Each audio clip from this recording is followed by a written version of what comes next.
Good afternoon, YouTube. Welcome back to my channel. In today's video, I thought I would give you a tropical garden tour.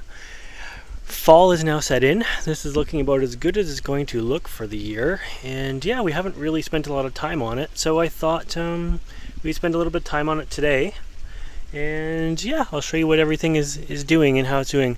So we had a really cold winter last year and a really slow start to spring. Everything was a month behind, but everything turned out amazing.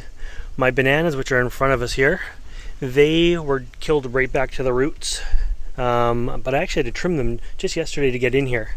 But you can see in here, there's my main plants. They died. I didn't cover them at all last year, and it just so happened to be like the worst winter we've ever had. But they came back from around the edge of the root ball, and some of them did get a good height. They're taller than the greenhouse, but thin. I didn't have to cut them back like other years. They get so big because they're close to the greenhouse. I had to cut the leaves off them pretty early, but not this year. So this year it was a little bit easier maintenance. Here is a hibiscus. This one is not the tropical variety, but it is hardy. It stays in the ground all year long here. And yeah, it's doing quite well. The Taros came out this spring looking like absolute crap. But they, as you see, they did very well this year in the garden as well. Bergmansia is in here as well with the bananas. It just it grew like crazy. Again, it was a late start to the year, but boy did it, see that leaf right there? That's as high as I can reach. You can see the greenhouse is at 7 feet. And so these things, they're way up there. They're totally blocking the sun from the greenhouse, which was great for the summer, but not so good for fall. We'll go up on the other side and have a look. We'll walk around. I'm using a different mic today. My other corded mic wasn't working, so I guess it needs some new batteries or something. So this mic is my old mic, so it's going to be a little bit more echoey. Taros here. We did, I have quite a few taros now, man, but they came back so nice. And so we have this like a line of taros going up the edge of the path here, and the palm tree behind it. A really noisy bird up there. A huge plane that doesn't look very big, but it's very big and very close to us right now. And so anyways, let's see. Hopefully the plane will pass soon. We'll go up to the next level here. So it's just a calla lily is in there, but it never bloomed this year. I think it just got buried by the taros. Another Bergmansia. Got some blooms on it. Again, they did astonishing. So you know what I did with these guys?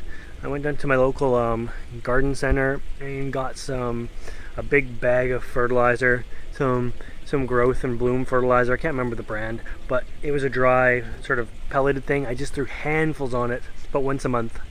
So many handfuls on this garden, you would think it would kill the plants, but it didn't. It just made them go crazy.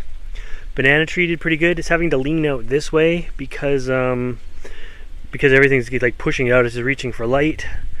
And again, this banana tree, we had cut it back down to about a foot off the ground, and it's done very well. Come back out nicely. Big leaves. Look at that. Beautiful Bergmansia flowers too. Everybody's going to say they are poisonous, and yes, they're poisonous, so don't put them in your mouth. But they smell amazing at nighttime. And again, this leaf is like way up there. Can't reach it. What else? This is probably the biggest taro leaf in the yard. And I can't get enough perspective to get my hand in there as well as the leaf, but it's pretty big. And yeah, we've kind of come full circle. We're around to the other side of the Bergmansia now. It's a little bit shaded over here. It looks like it's just about to come out with a whole new flush of blooms up here.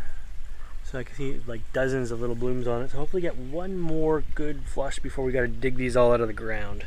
Because all of these have to come in this year. But look at the taros, just they lined the entire garden this year. Really awesome. And yeah, so what else can I say? That's pretty much it, really. The Japanese garden, which is on the other side with the pond in it, We gave the maple a good trim this year, so looks a little bit different, a little bit smaller. Deer got in the yard while we were away and ate my giant hosta. That was like back in July. It's just kind of been like looking like crap since July. But anyways, yeah, all in all, although a late start to the year, the tropicals did pretty good this year. Palm tree, which stays in the ground, put on another foot or two. This palm tree up here is looking really big too. Really big palm tree there. So I don't even know how tall that pergola is, probably 10 feet. So it's 12 or 13 feet tall, that palm tree there. But anyways, there's just a quick update on my tropicals in my garden before winter sets in or fall sets in and I gotta take them all out.